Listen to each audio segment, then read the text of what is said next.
नमस्कार, आप देख रहे हैं बिहार दस्तक। मैं हूं लोकेश पुष्कर और चूंकि विधानसभा चुनाव का दौर चल रहा है तो निश्चित तौर पर किसी न किसी राजनीतिक मुद्दे पर ही बातचीत करने के लिए अभी साक्षात्कार लिया जा रहा है। ऐसे में एक व्यक्ति जो हमारे साथ बैठे हैं इस वक्त, ये भी एक राजनीतिक व्यक्ति हैं। समाजवादी नाम है इनका, समाजवादी जनता दल डेमोक्रेटिक संगठन इनके संगठन का नाम है और प्रत्याशी आप यहाँ से घोषित हो रहे हैं। आपका नाम है संजय ठाकुर जी। जी जी, संजय ठाकुर जी, सबसे पहले आपका स्वागत जी नमस्कार। मैं सबसे पहले चाहूँगा कि आप अपनी राजनीति और आपकी जो अपनी पृष्ठभूमि रही है उसके विषय में। मैं 1984 में मैंने मैट्रिक बोर्ड का एग्ज़ाम देने के बाद मैं बिहार यूनिवर्सिटी के RDS कॉलेज में मैथमेटिक्स के विद्यार्थी के रूप में मैं अपना नामांकन कराया और उसी समय 86 में तकरीबन हमने बिहार यूनिवर्सिटी के छात्र राजनीतिक जीवन से मैंने राजनीति को स्टार्ट किया और हम लोगों के उस समय मार्गदर्शक हम लोगों के भाई हरेंद्र कुमार जी थे और छात्र संघ के वो बिहार यूनिवर्सिटी के इलेक्टेड अध्यक्ष। उनके नेतृत्व में, उनके आदेश पर हम लोगों ने छात्र राजनीति को शुरुआत किया। उसके बाद कई सारे आंदोलन में मैंने अपनी भूमिका रखा। जनता दल, राष्ट्रीय जनता दल, लोजप्पा, उसके बाद लोजप्पा का मैं फाउंडर जिला अध्यक्ष था यहाँ। उसके बाद जदयू, राष्ट्रीय जनता दल के मैं राष्ट्रीय कार्यकारिणी का भाई आलोक मेहता जी जब यूथ के राष्ट्रीय अध्यक्ष थे तो उनके साथ में कमेटी का सदस्य था। मेरे कहने का मतलब है कि आज तक मैं संगठन से जुड़ा रहा। संगठन में मुजफ्फरपुर के आज जितने भी पार्टियां हैं सभी के जिला अध्यक्ष, महानगर अध्यक्ष जो भी है, सभी कहीं न कहीं हम हमारे एक अच्छे मित्र हैं। हम लोगों ने साथ आज 30 साल से इस 30-35 साल के कैरियर में सभी साथी आज कहीं न कहीं राजनीतिक मुजफ्फरपुर की राजनीति को दिशा दे रहे हैं। सभी हम लोग साथी हैं।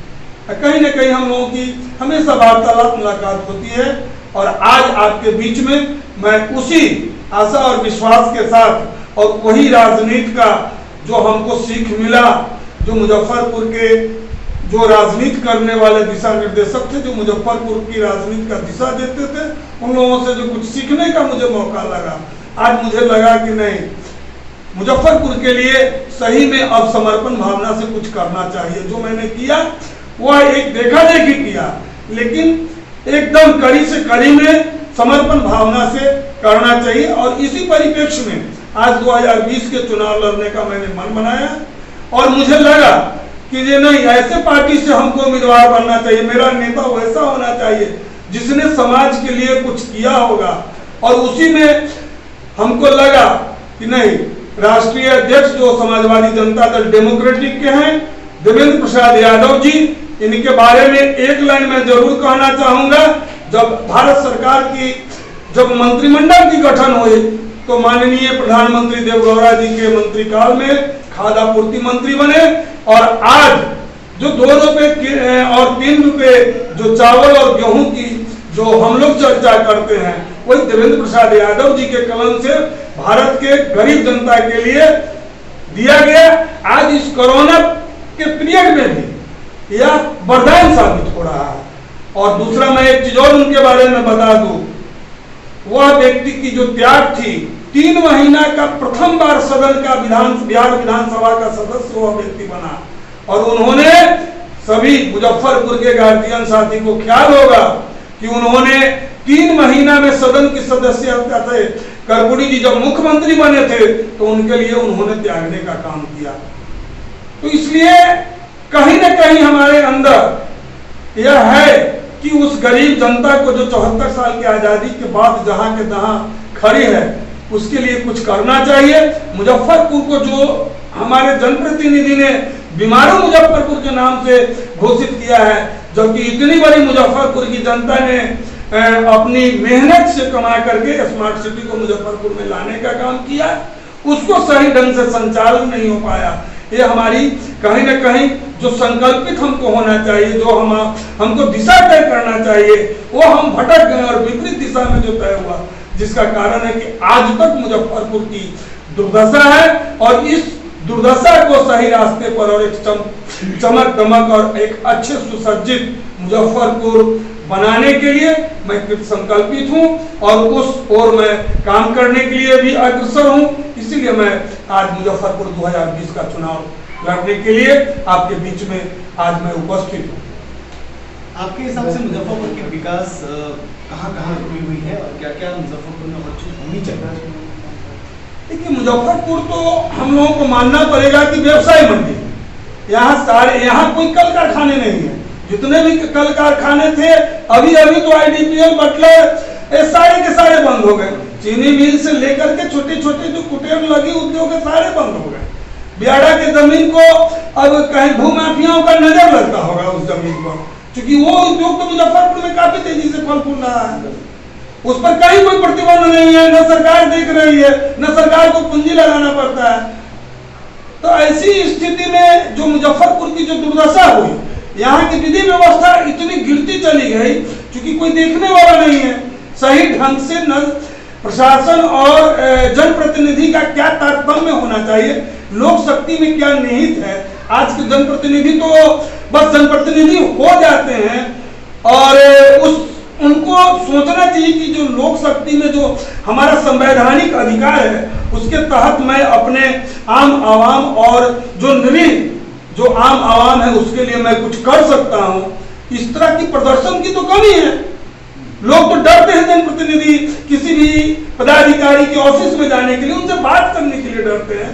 तो ऐसी स्थिति में हम इतनी बड़ी विकास की परिकल्पना करते हैं तो ये थोड़ा सा हमारी समझ से परे। इसलिए मैं कुछ संकल्पित हूं, चाहे जितनी लड़ाई लड़नी पड़ेगी भारत सरकार बिहार सरकार से, मैं पूरी लड़ाई लड़ करके मैं एक कार्य करता रहा हूं और कार्य करता रहा हूं तो कुछ मुझे सीखने का मौका आप लोगों से लगा है और मैं उस चीज को मैं प्रदर्शित करना चाहता हूं। एक बार हमें अगर मुजफ्फरपुर की मतदाता गार्जियन बंधु साथी अगर एक बार मौका देंगे तो जो 15 साल में हम 10 साल रहा है उससे अलग कुछ कर करके और बिहार ही नहीं देश के पैमाने पर मुजफ्फरपुर को और हमारे मुजफ्फरपुर के माता बहन कहीं जाएंगे तो गर्व से कहेंगे कि मैं मुजफ्फरपुर से आया हूं और उनको सम्मान मिलेगा।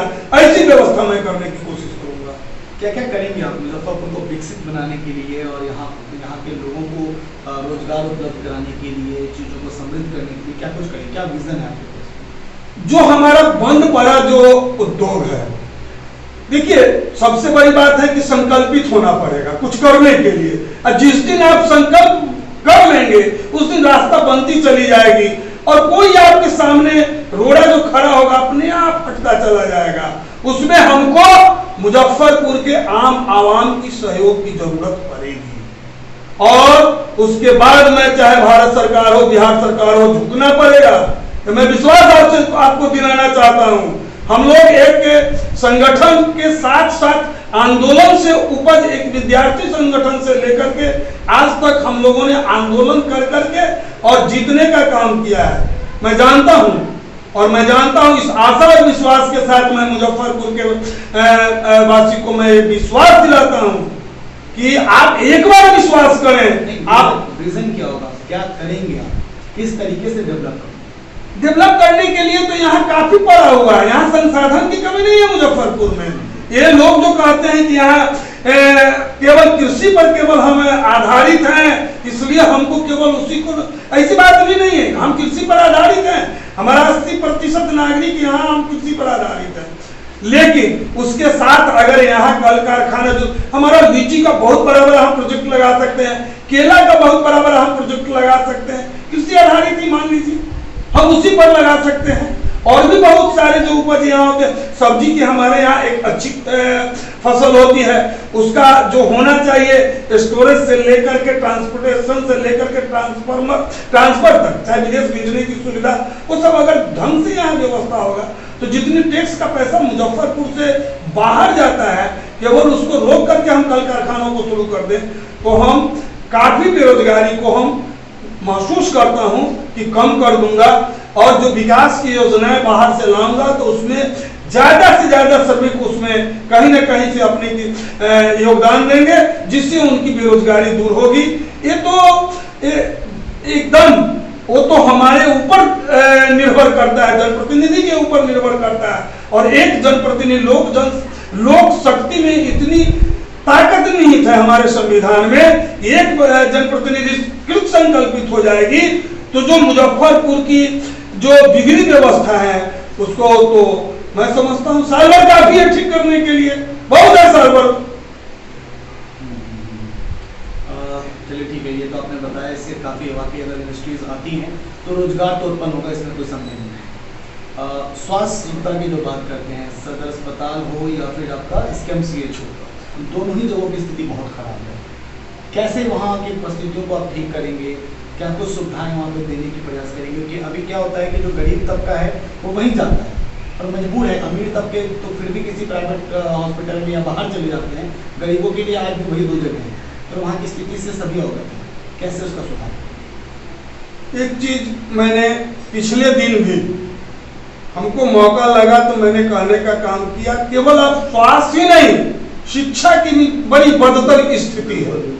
और स्वास्थ्य की स्थिति यह है कि आज मुजफ्फरपुर में 1000 रुपया एक डॉक्टर फीस लेते हैं, उसके बाद जो जांच में आता है वो अलग है। एक चीज आपको मैं बताऊंगा, बड़ी आप ताज्जुब करेंगे, इस पर आप जा करके और अंदर घुस करके देखें।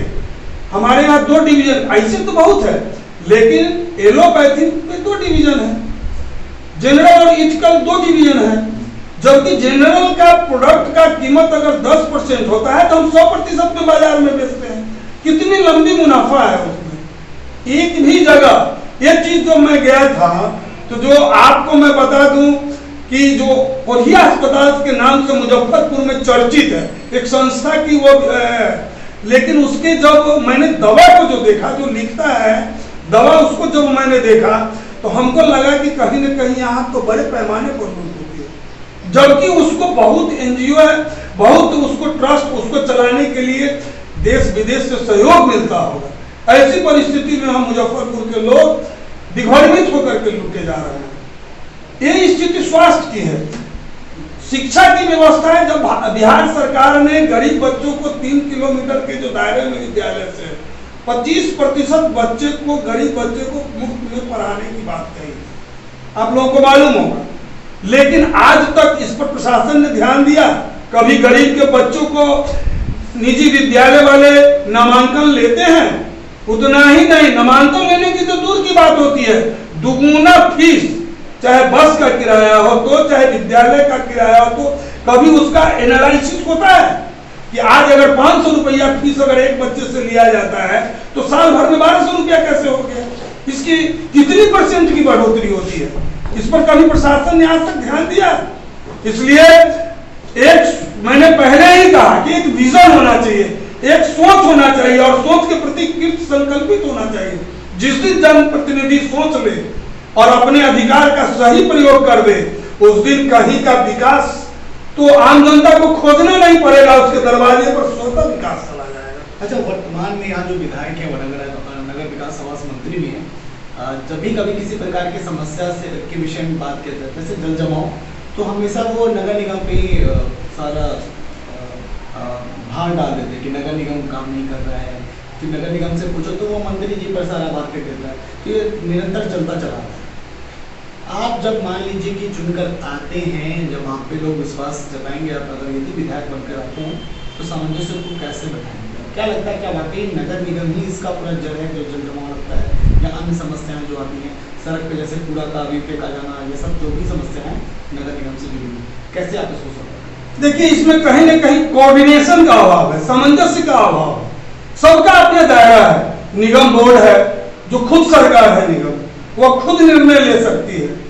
मंत्री जी हैं तो मंत्री जी हैं, उनका दायित्व है, बड़ा है कि हम मुजफ्फरपुर निगम को कौन कौन चीज के कारण असुविधा हो रही है, उतनी चीज चाहेंगे मंत्रालय से मुहैया करा सकते हैं। ऐसी बात नहीं है, इसमें कहीं टकराहट नहीं होनी चाहिए। एक दूसरे के प्रति तो आरोप प्रत्यारोप होना ही नहीं चाहिए।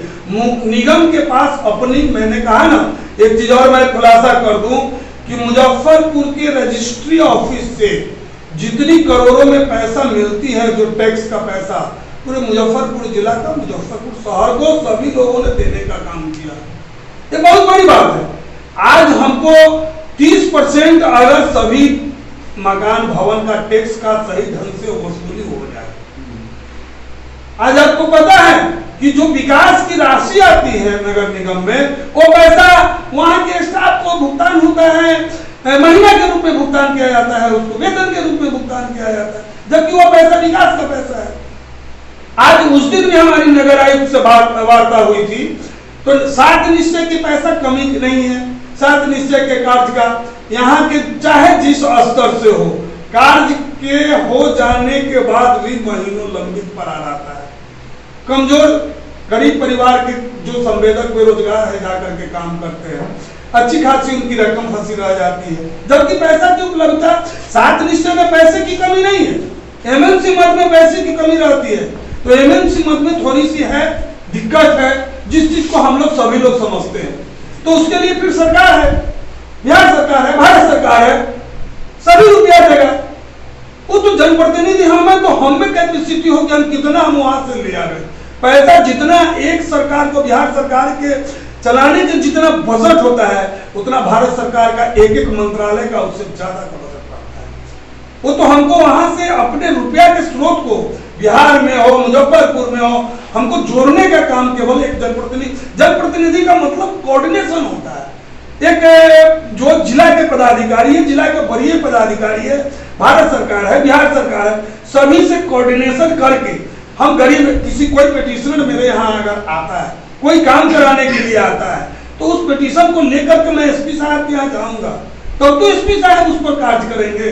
अब मैं जाऊंगा ही नहीं तो फिर मेरा क्या कार्य होगा? ये तो जानते नहीं है जनप्रतिनिधि किसी भी तरह से। और हमारे जो आज 74 साल के बाद इतना दब चुके हैं, हमारी माता बहनें इतनी दब चुकी है कि अपनी बात को बुलंदी से नहीं रख पाती है। अब उस अगर बात को बुलंदी से रख सके तो यह दुर्दशा उसको झेलना नहीं पड़ेगा, कभी झेलना नहीं पड़ेगा। इसके लिए उनको हर 5 साल पर सोचना पड़ेगा कि अब 5 साल आ गया, अब हमको 5 साल का निर्णय लेना है। जब तक एक चीज पर अगर हम नहीं सोचेंगे, तब तक हम विकास की बात करेंगे और अच्छी सरकार की बात करेंगे, अच्छी विधि व्यवस्था की बात करेंगे, यह कतई संभव नहीं हो सकता। चलिए अब लॉ एंड ऑर्डर पे कुछ बातचीत करते हैं। लॉ एंड ऑर्डर की भी स्थिति देखा जाए तो बहुत ही खराब है। आए दिन किसी जगह पे हत्या हो जाती है, कहीं लूटपाट हो जाता है, कई बड़ी वारदात भी मुजफ्फरपुर में हुई है, जैसे पुलमेर की हत्या हो जाना, तमाम चीज़ें विगत 5 वर्षों में हुई है। क्या लगता है आपको लॉ एंड ऑर्डर को सुधारने के लिए? आप जैसे आपने तो भी बताया कि संवाद स्थापित करना पड़ता है, जाके एसएसपी से बात करनी पड़ती है, चीज़ों को उन तक पहुंचाना पड़ता है, पर फिर भी क्या लगता है आपको कि क्या जो वर्तमान सरकार है स्थापित यहाँ पर, उसकी कमी है या फिर और ज़्यादा कुछ इसमें इनिशिएट करने की आवश्यकता है? आपके विजन में क्या है? देखिए, आज हम बिहार की बात अगर कर लें तो हमारा सरकार तो निरंकुश हो गया है, हम विपक्ष मजबूत नहीं। बस एक यही कारण है जिससे इतनी बदतर स्थिति हो गई और जिसके कारण प्रशासक भी निरंकुश हो गया है। जो यहाँ के प्रशासन है, आज स्थिति हो गई कि आप चले जाइए। मैं अभी 1 सप्ताह पटना में थोड़ा ज्यादा रहा, जो स्थिति में देखा वहाँ ट्रैफिक पुलिस का काम इतना ही है कि कार से जो आ रहे हैं उनको किस तरह से हम परेशान करें। वहां से चोर निकल जाएगी, चैन गला का छीन जाएगा, पर्स हाथ से छीन जाएगा, उधर वो ध्यान नहीं देंगे। उनका क्या काम है? मैंने उस दिन कुछ भी दिया तो कहेंगे हमारा तो इतना ही काम है। हमको बड़ी ताज्जुब होता है कि इस व्यवस्था पर हमको ताज्जुब होता है कि वो 5, 7, 10 जो एक चौराहे पे खड़े रहते हैं, क्या उसी काम के लिए कि जो एक अच्छे नागरिक जो हमारे समाज के उनको तंग करे? तो ऐसी व्यवस्था हमको नहीं चाहिए, इस तरह की व्यवस्था हमको नहीं चाहिए। और इस तरह की व्यवस्था को खत्म करने के लिए चाहे जिस तरह की हमको लड़ाई लड़नी पड़ेगी, मैं ईंट से ईंट बजा दूंगा, चाहे जिला प्रशासन हो, चाहे बिहार सरकार के जो भी सेक्रेटरी स्तर के पदाधिकारी होंगे। हमारे जिस तरह से अगर जनता हमको जनप्रतिनिधि चुनी है, उसी तरह से वो नौकरशाह है जनता के, उनको भी सही ढंग से चलना पड़ेगा। ये मैं अपने मुजफ्फरपुर के आम आवाम को मैं कहना चाहता हूँ। इसलिए इसमें कहीं कतई कुछ सोचने का, कहीं किसी भी तरह की लेकिन परंतु की आवश्यकता नहीं रहेगी। आप हमको थोड़ा 2 दिन बढ़ करके साथ दें, मैं पूरी की पूरी आपकी लिए मैं खड़ा हूं और खड़ा रहूंगा। मुझे ताकत तो आप केवल दें, बस इसी आशा और विश्वास के साथ आज हम मुजफ्फरपुर में और जो यहाँ की दुर्दशा है उसको देख करके मैं मुजफ्फरपुर से चुनाव लड़ने का मन बनाया हूँ। अच्छा ठीक है, ये तो बात होगी। कुछ सवाल और भी है मेरे मन में, जैसे एक सवाल ये भी कि राज्य सरकार ने एक बड़ा ही विचित्र सा एक आदेश जारी किया, शराबबंदी सफल है असफल आपके नजर में? देखिए, ये तो पूरी तरह से असफल है। ये पूरी तरह से मैं इसलिए कह रहा हूं कि पहले जितनी बिकती थी शराब, उससे ज्यादा शराब आज बिकती है बिहार के अंदर में। रूप बदल गया है। जितनी पैसा बिहार सरकार को टैक्स में मिलती थी, उतनी पैसा आज स्थानीय स्तर पर का प्रशासन से लेकर के और जो समाज के जो क्या बोलते हैं उसको, जो गलत व्यक्तित्व के लोग हैं, उनके बीच में बड़ी आराम से रह जाता है और एक अच्छा खासा उनको कमाई हो रहा है आज के दिन में। इतना अच्छा उद्योग बिहार में दूसरा कुछ नहीं है। चलिए, एक उत्तर और मैं आपसे चाहूँगा। वर्तमान विधायक जो हैं कई तरीके के लुभावने सपने दिखाते हैं, जैसे कि कभी एयरपोर्ट, कभी एम्स, हालांकि वो दोनों चला गया। अभी नया उनकी तरफ से आया है कि मेट्रो। क्या आपके पास भी अपने जनता को रिझाने के लिए किसी प्रकार के कोई सपने दिखाने जैसा कुछ है, या फिर आप कुछ अलग तरीके के रखना है? देश के संविधान में सर्वोच्च न्यायालय को सबसे उच्चतम माना गया है। आज उसी झूठे सपने का देन है कि सुप्रीम कोर्ट ने कहा कि प्रधानमंत्री झूठ बोलना आप बंद करें। वो शाइनिंग इंडिया और वो सबसे नहीं चलेगा, चमक से। हमको रोटी चाहिए, हमको कपड़ा चाहिए, नीड है, हमको शिक्षा चाहिए, हम मर रहे हैं तो हमको इलाज चाहिए। इस पर चर्चा होनी चाहिए। आज हम हिंदुस्तान, पाकिस्तान, चाइना की बात करते हैं। कल का मेरा देश था जो पूरे विश्व में एक पहचान थी। एक बार अगर खड़ा हो जाता था, आंख जिधर कर दिया, वो डर करके भाग जाता था। और इतना सा छोटा एक हम जिस पाकिस्तान की चर्चा दिन रात करते हैं, मुझे तो ताज्जुब हुआ जब सदन में चर्चा हुई, भारत के सदन में जब ये चर्चा हुई पाकिस्तान और हिंदुस्तान का, तो मुझे लगा कि हमको शर्म से डूब के मर जाना चाहिए। जिस देश की आबादी 30 करोड़ है और हमारा आज 130 करोड़ आबादी है। सोचना चाहिए कि हमारा पैदल चला जाएगा कुछ जनता, तो वो डगमगा करके हिल जाएगा। और इस स्थिति में हम उसकी चर्चा करते हैं, छोटी छोटी देश की चर्चा करते हैं। बड़े बड़े देश हमारे सामने खड़ा होने में अपने को संकुचित महसूस करता था, आज वो हाथ रेट करके हमसे बात करता है। हम अपने आप को कहाँ विकसित किए हैं? हम तो विकसित नहीं किए, हम तो अपने आप को और नीचा हो गए कि जो हमसे आंख दिखाने से डरता था उसके हमको हथियार चलाना पड़ता है, डंडा चलाना पड़ता है। ये तो शर्म की बात है। ठीक है, ये आपकी जो समाजवादी जनता दल डेमोक्रेटिक है, अभी देखा जाए तो देश के जो प्रधानमंत्री वो डिजिटल इंडिया की बात करते हैं, पर जो बेसिक चीज़ें ना, रोटी कपड़ा और मकान, वो कहीं ना कहीं भूल चुके हैं। क्या उन चीज़ों पर आपकी ये जो दल है, आपकी जो पार्टी है, आपका जो लायंस है, वो क्या बातचीत करता है लोगों के बेसिक नीड्स पर? बेसिक नीड्स तो मैंने पहले ही कह दिया कि 2 रुपए चावल और 3 रुपए चावल और 2 रुपए गेहूं तो हम लोगों ने देने का काम किया। आगे आज अब रह गई, आपने जो डिजिटल इंडिया की बात किया, अच्छी सोच है। ये आज के हमारे प्रधानमंत्री की सोच नहीं है, पहले से सोच आ गई थी और उस सोच को आयाम देने का काम इन्होंने किया। लेकिन आज हमारी स्थिति क्या है?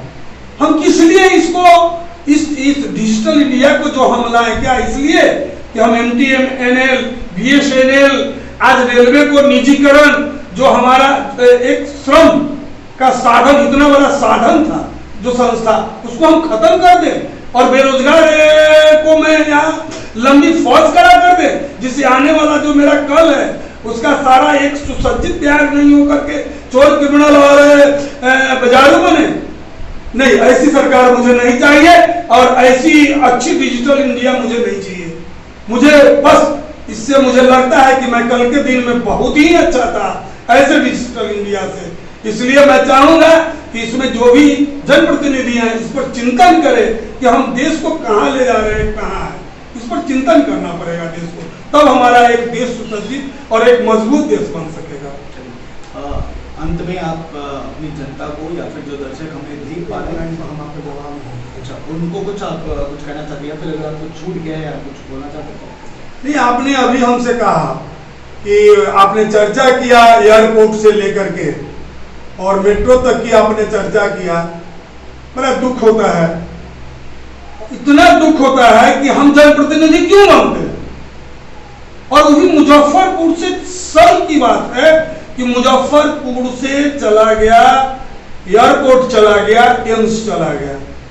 ये बड़ी शर्म की बात है मुजफ्फरपुर में, जबकि सारी सुविधाएं पहले मुजफ्फरपुर बिहार में कोई भी चीज की अगर नहीं होती थी तो आपको ख्याल होगा कि जो दूरदर्शन से लेकर के और इतना बड़ा बिजली पावर से लेकर के, इसके बाद आपको वहां भी कहलगांव का भी बिजली पावर जो दिया गया था, तो इसके बाद उसको इन्होंने ही दिया था जोर साहब का देन था। तो एक विजन था, सोच था, जनप्रतिनिधि में ऐसा सोच होना चाहिए कि जो मेरा है कम से कम रहे। आप नया नहीं सृजन कर सकते हो तो पुराने को भेजने का दायित्व तो तुम्हारा नहीं है, तुम इसके लिए नहीं हो, तुमको उसको रोकना चाहिए। अगर तुम उसको नहीं रोक पाते हो तो फिर जनप्रतिनिधि का क्या मतलब है भाई। जब हमारा समाज के हित के लिए कुछ है वो भी चला जाए तो फिर हम जनप्रतिनिधि किस बात के लिए बनना चाहते हैं। अच्छा, अभी एक मन में मेरे और सवाल आया, ये आमतौर पर जो देखा जाता है यहाँ पे जो एनटीपीसी है, यहाँ से कई जगह पे बिजली जाता है। मुजफ्फरपुर सबसे निकटतम शहर है, या कहें कि मुजफ्फरपुर में ही एनटीपीसी है, उसके बावजूद भी यहाँ पे 7 रुपये प्रति दर के हिसाब से लोगों को बिजली दिया जा रहा है, अन्य राज्यों में कम। क्या लगता है आपको, जनता को लूटने की जो मन में एक मंशा है, या फिर इसको लेकर क्या जनता के बोझ को कुछ कम नहीं किया जा सकता है? क्या ऐसा कुछ इसके लिए कुछ उपाय हो सकता है? इसको लेकर कोई विजन है आपके पास? ये तो मैंने पहले भी कहा, आज देश के अंदर में एक ऐसी सरकार है कि बिजली पानी को मुफ्त कर दिया है। एक उम्मीद आपसे इसलिए है ना, क्योंकि आप ही ने बताया कि आपके जो देवेंद्र प्रसाद यादव जी हैं, उन्होंने 2 रुपये में और बहुत सस्ते दर पर जो है वो राशन उपलब्ध कराया। तो इसीलिए मैंने सवाल आपसे किया, क्योंकि आपने जनता के दर्द को समझा है पहले भी। आज भी कई ऐसे लोग हैं जो कि आज 7 रुपये पर यूनिट देने में असमर्थ हैं, उनके लिए फिर क्या कोई योजना आपके दिमाग में आगे हो सकती है? मैंने अभी तो आपसे कहा कि जब आदमी संकल्प लेता है तो विकल्प मिल जाता है। आज केजरीवाल ने संकल्प लिया तो देश, इस भारतवर्ष के वह नागरिक है। दिल्ली जो मेरी राजधानी है, जहां से देश की दिशा और दशा तय होती है, वहां जब सब चीज पानी, जल, बिजली सब जब फ्री हो सकता है, शिक्षा की व्यवस्था सुधार हो सकती है, तो क्या बिहार नहीं कर सकती है? लेकिन यहाँ मैंने कहा ना कि जो यहाँ का बीमारू बनाने में यहाँ के जनप्रतिनिधि जो हैं उनकी सबसे अहम भूमिका है।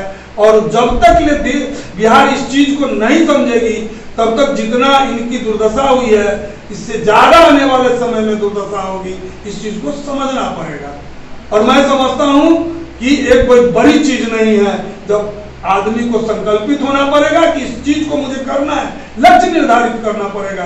आपको ख्याल है कि जब अर्जुन ने केवल मछली का आंख देखा था तो उन्होंने तीर से भेद दिया, इसलिए संकल्पित होकर के अपना दिशा तय करना पड़ेगा कि हमको क्या करना है, और कोई भी चीज परे नहीं है। ये चीज मैं आपको विश्वास दिलाता हूँ। चलिए, अंत में आप हमारे दर्शकों को या अपने वोटरों को कुछ संदेश देना चाहेंगे? आज इस कोरोना के महामारी में मुजफ्फरपुर में जल जमाव के कारण जो आपने झेला है, बहुत त्रासदी आपने झेला है, आज मैं आपसे उस पर संयमित जिस रूप में आप रहे हैं, इसके लिए हम खुद अपने को शर्मिंदगी महसूस करते हुए और आपसे क्षमा मांगता हूं कि आगे ऐसी स्थिति आपके सामने न आए। इसके लिए मैं अपने आप को संकल्पित होकर के, समर्पित हो भावना से आपके बीच में रहने का, कार्य करने का काम करूंगा। आप मुझे एक मौका दे, बस इतना ही मैं अपने मुजफ्फरपुर के गार्जियन, मतदाता, मालिक बंधु से मैं कहना चाहूँगा। चलिए, आप हैं संजय कुमार जी, जो कि मुजफ्फरपुर विधानसभा क्षेत्र से इस बार उम्मीदवार होंगे। आपने देखा कि किस तरीके से उन्होंने बेवाक्य से हर एक सवाल का जवाब दिया। आप सभी बने रहे बिहार दस्तक के साथ।